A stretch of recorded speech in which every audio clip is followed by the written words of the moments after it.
Beginning the battlefield. The war had taken everything from Captain Elias Kane.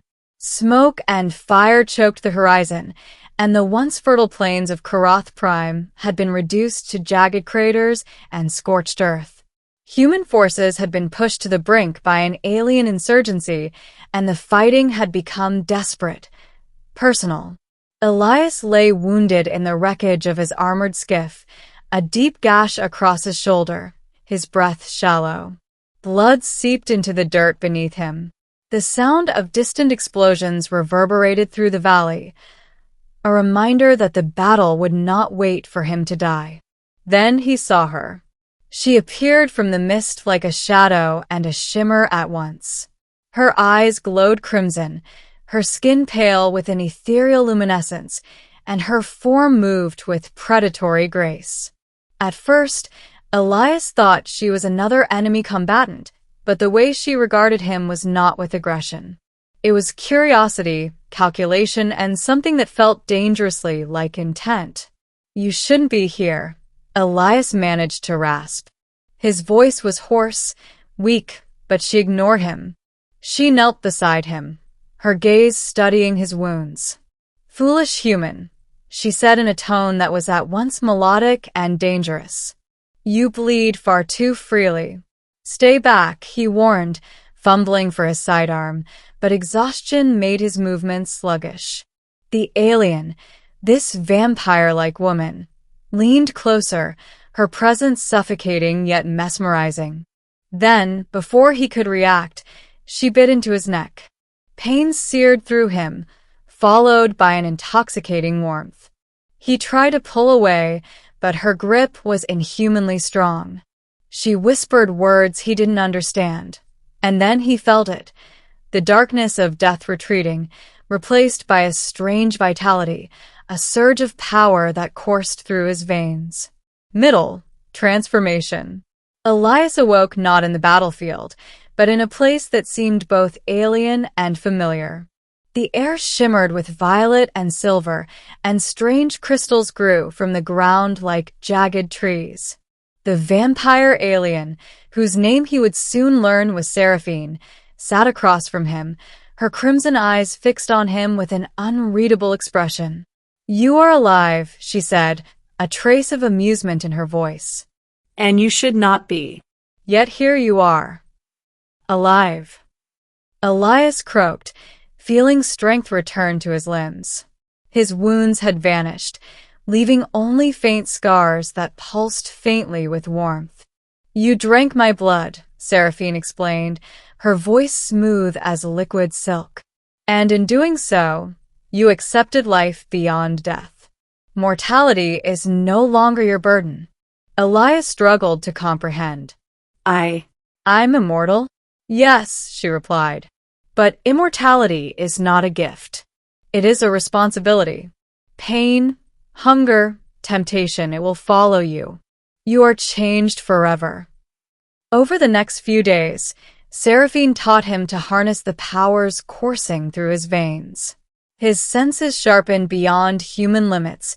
He could hear the whisper of the wind, see the smallest movements in shadows, and feel energy flowing in the world around him. Yet alongside this came cravings, a need for the alien blood that sustained him. Elias was frightened, but he could not deny a strange exhilaration.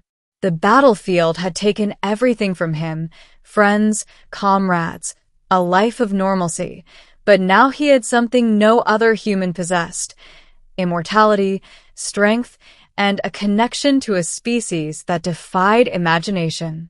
The war within. Despite Seraphine's guidance, Elias struggled with his new identity. Humans feared what they could not understand, and whispers of vampire soldiers began to circulate among the ranks. Even his closest friends hesitated to approach him, unsure whether he was ally or monster.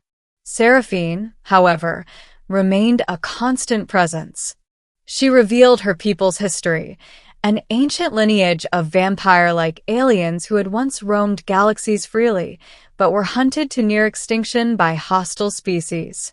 Their blood carried the essence of their longevity and power, but it came at a cost. The receiver's soul intertwined with the giver's, creating a bond that was both intimate and dangerous.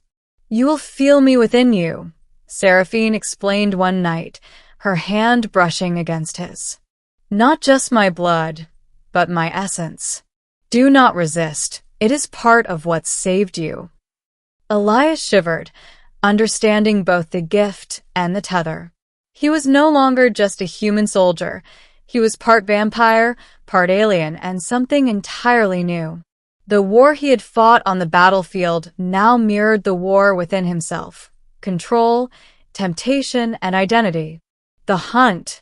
When news reached them that enemy forces were regrouping, Elias knew he could no longer hide. Seraphine and he tracked the alien insurgents to a remote outpost, the same ones who had left him for dead. The battle was unlike anything Elias had ever experienced. His immortal body allowed him to move with supernatural speed, his strength surpassing any human.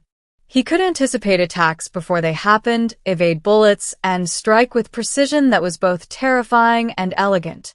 Seraphine fought alongside him, her crimson energy cutting through enemies with devastating effect.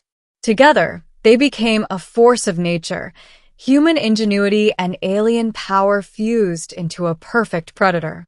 After the dust settled, the battlefield quieted. The insurgents were defeated, but Elias realized something. While he had gained incredible power, the cost of immortality was constant vigilance.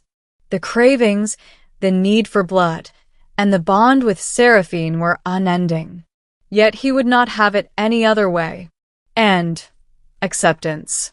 In the quiet aftermath, Elias and Seraphine returned to her crystalline sanctuary. The alien moons reflected off the jagged spires, casting iridescent light across the landscape. "You have accepted what you are," Seraphine said softly. "Few could endure it and remain human in spirit." "I have," Elias replied, feeling the strength and calm within him.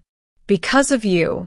You didn't just save my life. You gave me purpose beyond death." She leaned closer, her crimson eyes glowing. "And you will stand with me through the ages, through battles yet to come, through worlds yet unseen. We are bound, human. You are mine as I am yours." Elias nodded, the weight of her words sinking in. Immortality was not merely endless years. It was responsibility, partnership, and eternal vigilance. Yet he welcomed it. He would walk the stars, fight new wars, and face dangers no mortal could endure. And he would do it with Seraphine by his side. As the twin moons rose over the horizon, Elias Kane felt a clarity he had never known in life or death. The battlefield that had once defined him was gone, replaced by a universe of infinite possibility. He was immortal, he was powerful, and he was bound to the vampire alien who had claimed him, forever altering the course of both their destinies. And in that moment, for the first time in his life, Elias felt truly alive.